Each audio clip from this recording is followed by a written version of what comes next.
सुप्रभात बच्चों, कैसे हैं आप सब।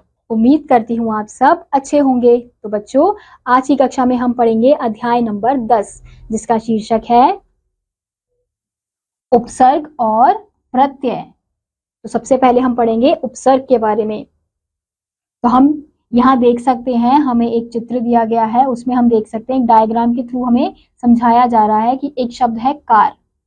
तो बच्चों, हम देख सकते हैं कि कार धातु है और उसके साथ अधि, आ, अप, प्रति और उप को जोड़कर नए नए शब्दों को बनाया गया है। तो ये जो अधि, आ, अप, प्रति, उप है, ये क्या है, हमारे उपसर्ग के शब्द हैं, जो किसके हमेशा शब्द के आगे लगकर उनका परिवर्तन करते हैं। वे शब्दांश जो शब्द के प्रारंभ में जुड़कर उसके अर्थ में परिवर्तन कर देते हैं, उन्हें उपसर्ग कहा जाता है। अब हम यहाँ देखेंगे हिंदी उपसर्ग के प्रकार। हिंदी में 4 प्रकार के उपसर्ग होते हैं। पहला है संस्कृत के उपसर्ग। संस्कृत के उपसर्ग कौन से हैं? प्र, यानी कि जिसका अर्थ होता है आगे या अधिक। अब इसका उदाहरण हम देखेंगे, प्रवेश, प्रणाम, प्रहार, प्रकार, प्रमाण। ऐसी अगला है सु, जिसका अर्थ होता है शुभ या सहज, सुगम, सुपुत्र, सुनीति, सुकर्म। ऐसे ही परा, यानी कि विपरीत या पीछे, पराक्रम, पराभव, पराजय, पराकाष्ठा। ऐसे ही निर, यानी कि रहित या फिर निषेध, निर्दोष, निर्भय, निर्विघ्न, निरादर।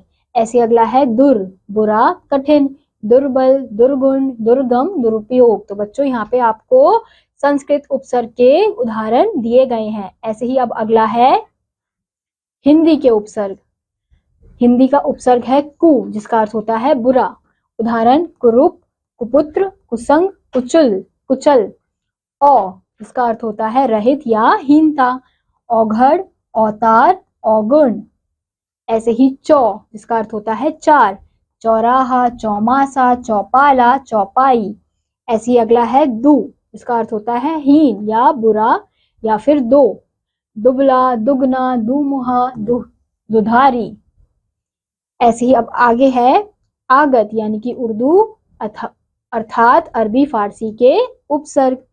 तो उपसर्ग का शब्द है गैर, जिसका अर्थ होता है भिन्न या फिर निषेध, गैर कानूनी, गैर सरकार, गैर हाजिर। खुश, यानी कि अच्छा, खुशबू, खुश दिल, खुश मिजाज, खुशहाल। ऐसे ही कम, जिसका अर्थ होता है थोड़ा, कमजोर, कम अक्ल, कम खर्च, कम बखत। अल, जिसका अर्थ होता है निश्चित, अलबत्ता, अलसुबह, अल गरज। ये थे बच्चों हमारे उर्दू तथा अरबी फारसी के उपसर्ग। अब अगला है हमारा अंग्रेजी के उपसर्ग।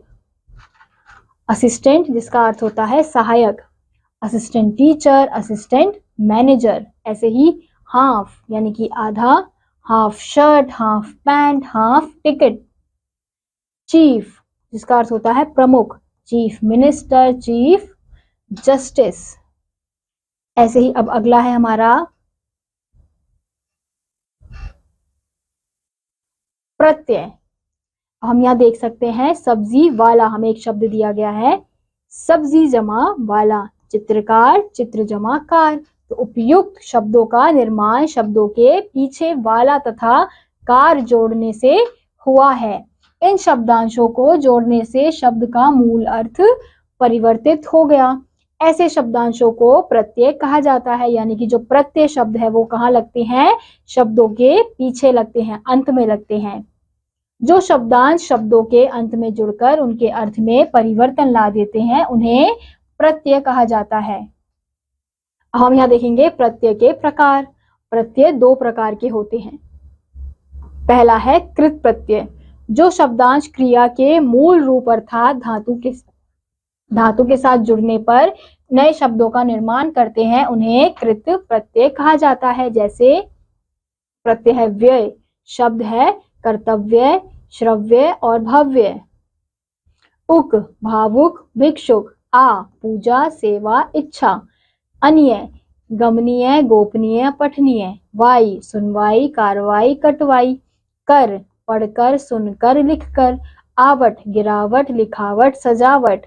आन, उड़ान, लगान, मिलान। ऐसे अब अगला है हमारा तद्धित प्रत्यय।